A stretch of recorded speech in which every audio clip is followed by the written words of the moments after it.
Hi guys, welcome back to the channel. I wanted to react to this viral video of a man in a women's changing rooms over in Canada, British Columbia, and he basically has the nerve to say, I can identify as a woman with a beard if I want to, and there is nothing you can do about it. And I think this story is a classic example of the repercussions of policies that allow people to enter bathrooms, to enter locker rooms, based on their gender identity. When we start opening up our bathrooms, when we start opening up our locker rooms to anyone, regardless of biological sex, this is exactly the scenario that many of us have been warning these policymakers about. In the US, in Canada, in the UK, all over, Australia, this is what is happening. Any old man can come into a women's changing room and undress even when there are children present. And like he said, there's nothing you can do about it.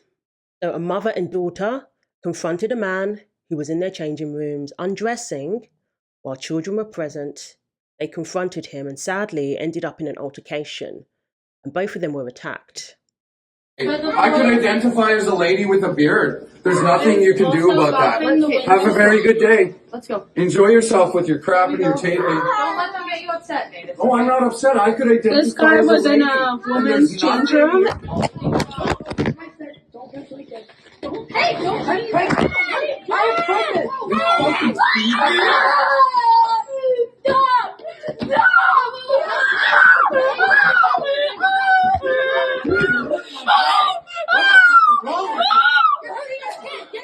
Very sad to hear that at the end, the child screaming after being attacked by these crazy people. So the man is in there and he's holding a baby there. They blurred out the baby's face. So apparently he went in there with his family and had no problem getting undressed and changing in front of everybody, even though it's a women's changing room.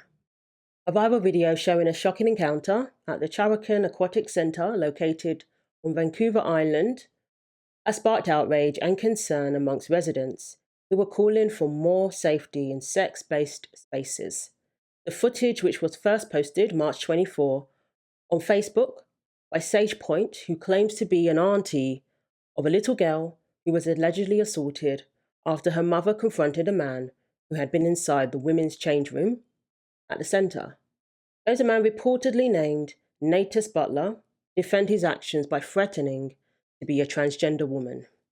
So the auntie alleges that when the camera went blank, it was the man who attacked the mother and daughter, and a 10-year-old girl ended up getting physically harmed.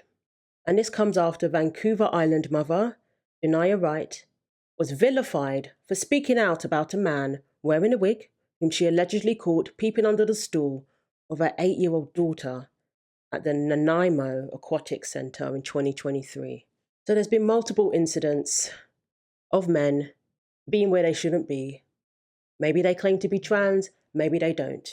But nevertheless, they're allowed in the women's changing rooms because anyone who identifies as a woman is allowed in there. To my knowledge, they don't have people standing at the door asking people if they've been diagnosed with gender dysphoria, asking people if they identify as a woman before they're allowed in. Because it's open to people to use based on identity, in theory, a man can walk into the women's changing rooms. And like that person said, there's nothing you can do about it.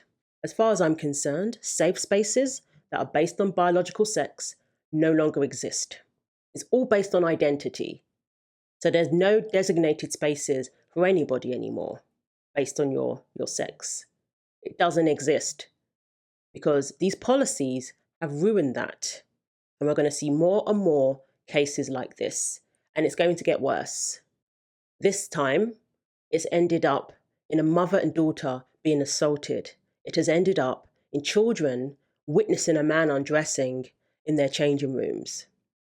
But unfortunately, there are going to be more cases as long as we allow this to continue, as long as we allow identity to be the deciding factor. We've already had assaults occurring in these bathrooms over in the UK, here in the US, in schools. We've had girls being assaulted, being SA'd by boys in dresses. People are taking these organisations to court because of their reckless policies, and there's only going to be more. So a spokesperson for the family, for the mother, spoke out and addressed the situation, clarified a few things. Number one, she said that this isn't about, LGBTQ. This isn't about coming against that community. This isn't even about coming against the transgender community. It's about highlighting the importance of having safe spaces that are just for women, of not allowing men to walk into the changing rooms. It's about highlighting the importance of that. And she reiterated that she cares about everybody's rights. But we shouldn't throw away the rights of one group to accommodate the rights of another.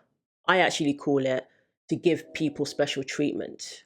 I'm finding that it's not even necessarily rights. Everybody should have the same rights. But we shouldn't infringe upon the rights of one group to appease a certain group and to give them special treatment. But I believe that's what's going on. Now, I want to say, first and foremost, I want to send out some prayers and some love to the family for what they went through. I had the opportunity to speak with the mother this morning and to hear her testimony of what took place to her and her daughter.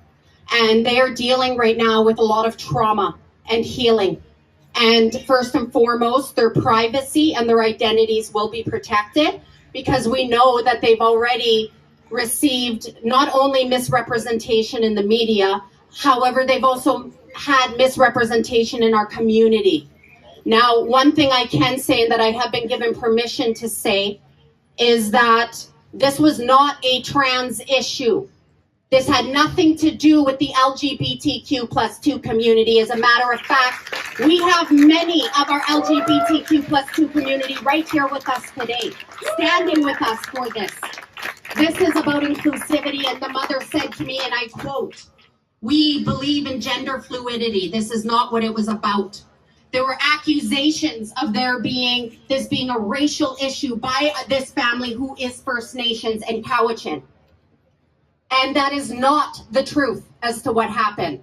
The second accusation was that this was a trans issue. And that is not the truth. That does not represent the family's values. And the mother clarified this was a safety concern because she had a 10-year-old daughter in the change room. And she was also with her 10-year-old cousin in the change room. And in this women's change room that they were in, not the universal change room, but the women's change room, what happened was they were made to feel uncomfortable. Multiple families were witnessed coming out of the change room and putting in complaints at the front desk.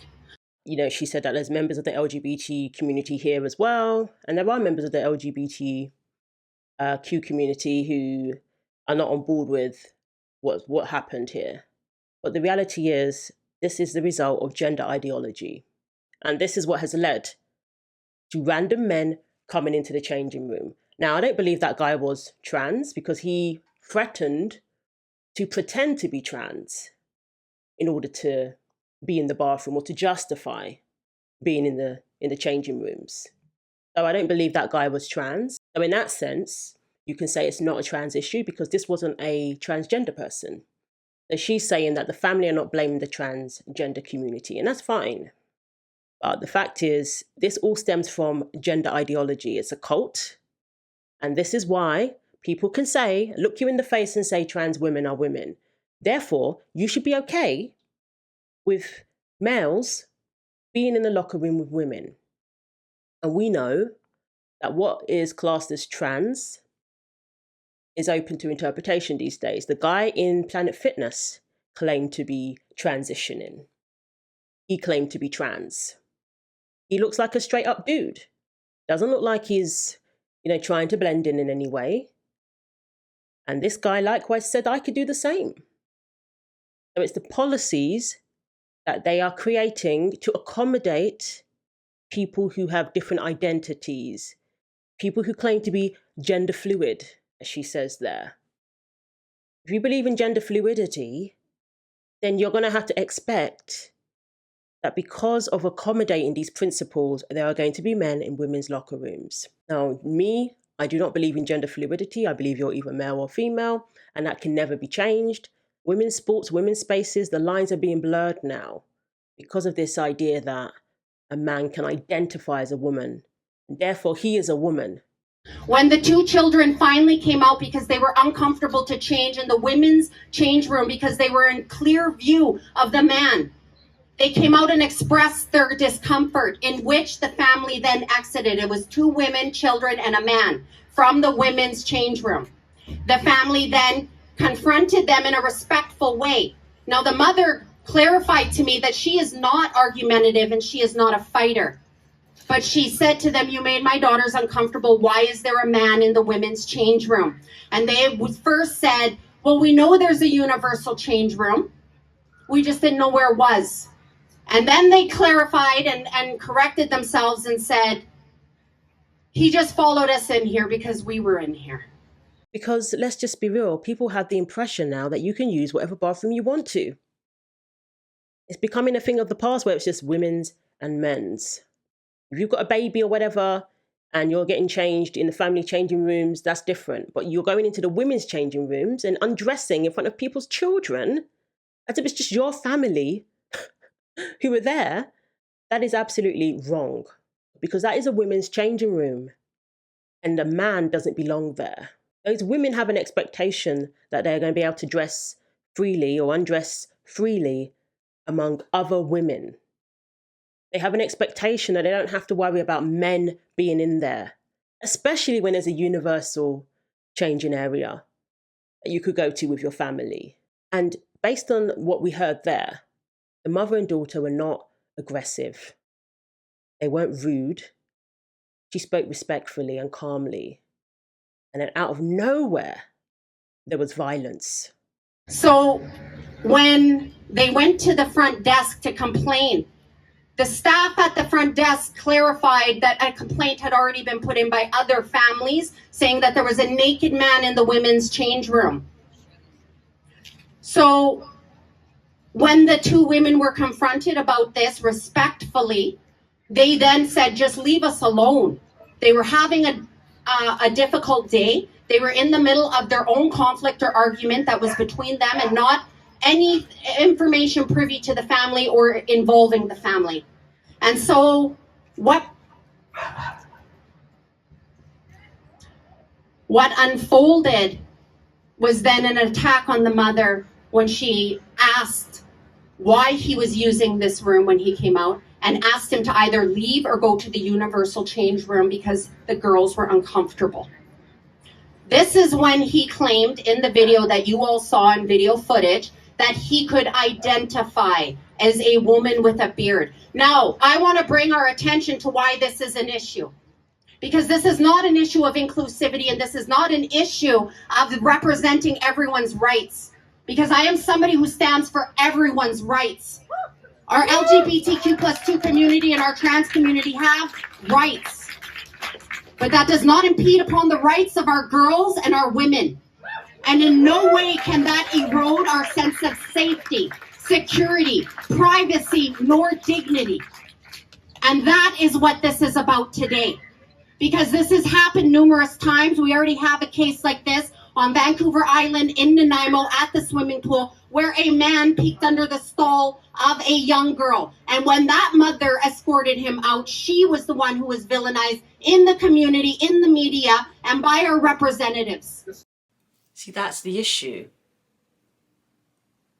They don't seem to care about the concerns of women. When women speak out, they're the ones who get vilified. And this is in response to a man being under the stool looking at her daughter. Surely in that situation you should support the mother.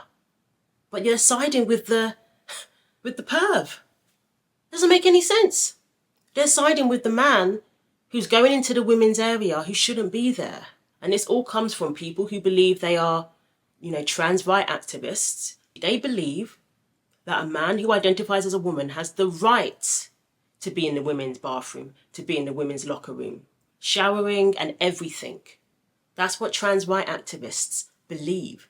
That's why when stories like this happen, they side with the man. It's the woman who gets harassed and bullied.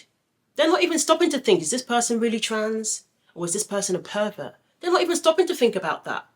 Because the moment they have to think about that, they have to acknowledge that these policies allow perverts to have free reign, allow perverts to have access to women and children. They don't want to acknowledge that.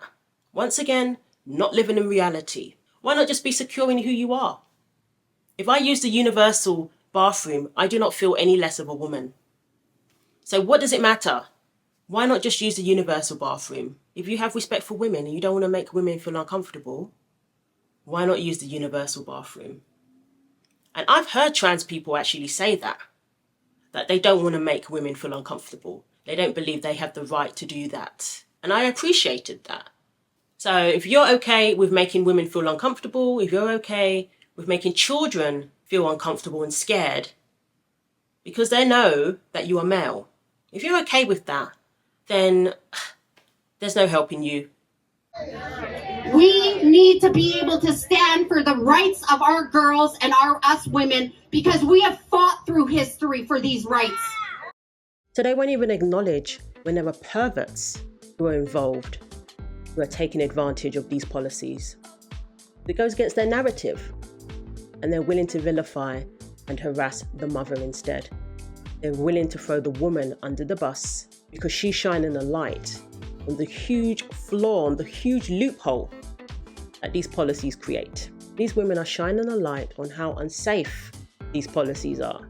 Not just putting women at risk, but children too. They can't stand that. They can't stand hearing the truth about the reality of identity being above biology. They can't stand hearing that, so they turn on the woman. It's very sad. It really is. And let me know what you think. Thanks for watching. Like and subscribe. Take care of yourselves, and God willing, I will see you in the next video.